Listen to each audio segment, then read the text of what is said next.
Hello everybody and welcome back to my channel. My name is Danielle, just in case you didn't know. Now you do know. And not this week because I'm doing more videos. Today's video is going to be all about spring clothing items that you can buy versus DIY. So I made a list of things that I think would be better to buy and some that you can actually DIY for yourself. And so I thought I would share them with you. Some of these things are things that I would like to be buying or DIYing. And yeah, let's just get into it and I'll share my list with you. Number one on my list for buying instead of DIYing is suiting. So I think suits or like tailored blazers and tailored pants and trousers are going to be a pretty big trend for spring, especially really interesting patterns and colors and things like that. However, tailored items are something that you should probably buy unless you're some sort of tailoring genius, which then I don't know why you'd be watching my channel because you would have no need for me.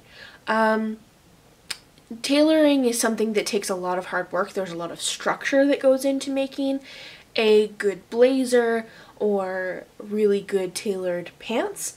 So I would buy them for sure, and if anything I would even spend a bit more money on them so you get a better quality fit.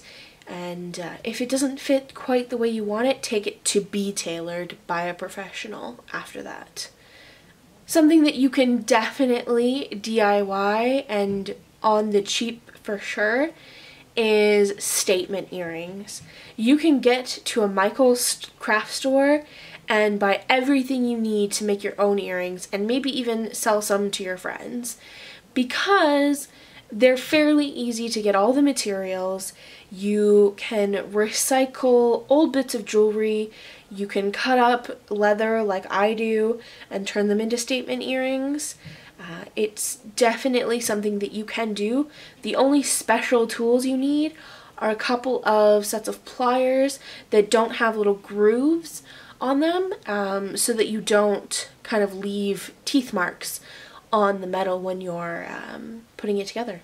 That's pretty much it. Everything else you can get from Michael's, and you can make them fairly quickly and make awesome sets of statement earrings for yourself and your friends. Another thing that I think you should definitely be buying instead of DIYing is matching sets. So I've seen a lot of coordinate sets where it's a top, usually out of gingham, and either a skirt or pants or culottes. I think this is something that you should just DIY, mostly because you know what, if you're not used to sewing large volumes of things, it can be kind of difficult to make a whole set of something. Also, if you end up running out of the material and you can't get any more, then you are SOL in terms of making a matching set.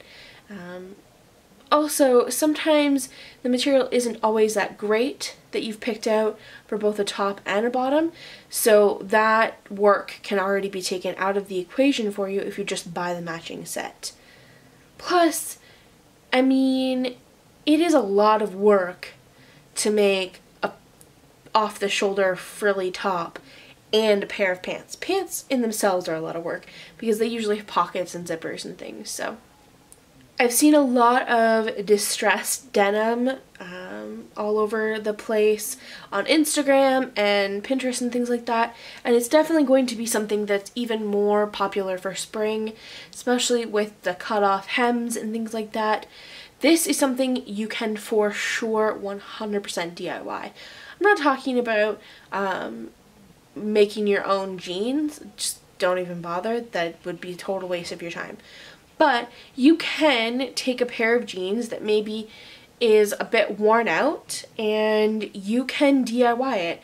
So I've done this with quite a lot of my jeans. I have a pair that for a while I rolled up the hem so that it was sewed in place with a cuff, and then when I got tired of that, I unrolled it and then cut off the hem. So they're now stylish again, and they look super cute. You can do the same thing, and you don't even have to do a lot of the distressing. You just kind of cut the lines and then throw them in the wash, and it distresses itself. You don't have to do really any of the work. Something that you should definitely buy, if for any reason other than it just looks cute, is stripes. So I have my eye on this ASOS striped maxi dress that is hella cute. It's in like a Breton stripe, so like a wider stripe that goes vertically. And no, this is vertically, horizontally. Yeah, there we go. I always get them mixed up, and I seem like an idiot when I do. Anyway, stripes are something that are really easy to go wrong when sewing them. So if you have a seam down the front or down the back and you don't match up the stripes, it literally will look like one boob is higher than the other or one butt cheek is higher than the other, just based on the stripes not matching up. And when you're sewing with knit materials, it's even harder to get them to match up. So I recommend just buying the striped garment, whatever it may be. Hopefully I'm going to get my hands on that dress, and letting them do all the hard work for you. And then you can just enjoy it and look cute. One thing you can definitely DIY, and I've already shown you how to do it, is you can DIY a pleated skirt. They're super easy. They just require quite a bit of material. I will link the video where I show you how to make a pleated skirt down below, and I'll put a card for it, maybe, if I remember to do that. In whichever corner it's supposed to show up on, I never know. You can definitely do this, and you can do it in whatever material you want. I recommend something that will hold the pleat really well. And just know that, like, when you wash it, you're going to have to refold the pleats. Simple as that. Unless you're using like a faux leather or something like that, which is one I saw, where you're not going to be washing that. So, well, there you go. There's my list of things you can buy versus DIY for spring. This is not a definitive list of all the trends for the spring. They're just some things that really intrigued me, and they can allow you to really customize your wardrobe by DIYing some of them. And they're fairly straightforward, the DIYs. Once you get started with making things for yourself, there is no limit to what you can achieve. Thank you guys so much for watching. I appreciate you coming back time and time again. Remember, in April, I am doing a video every other day this month. And as well, I am taking part in the 100 Days Project Challenge over on my Instagram. So if you want to follow that, you can go over there. It's just at Rebellious Clove, and follow along on 100 days of Instagram posts. I wonder what I've been up to, seeing as I'm filming this before I've started. Thanks again, and I will see you guys soon. Bye!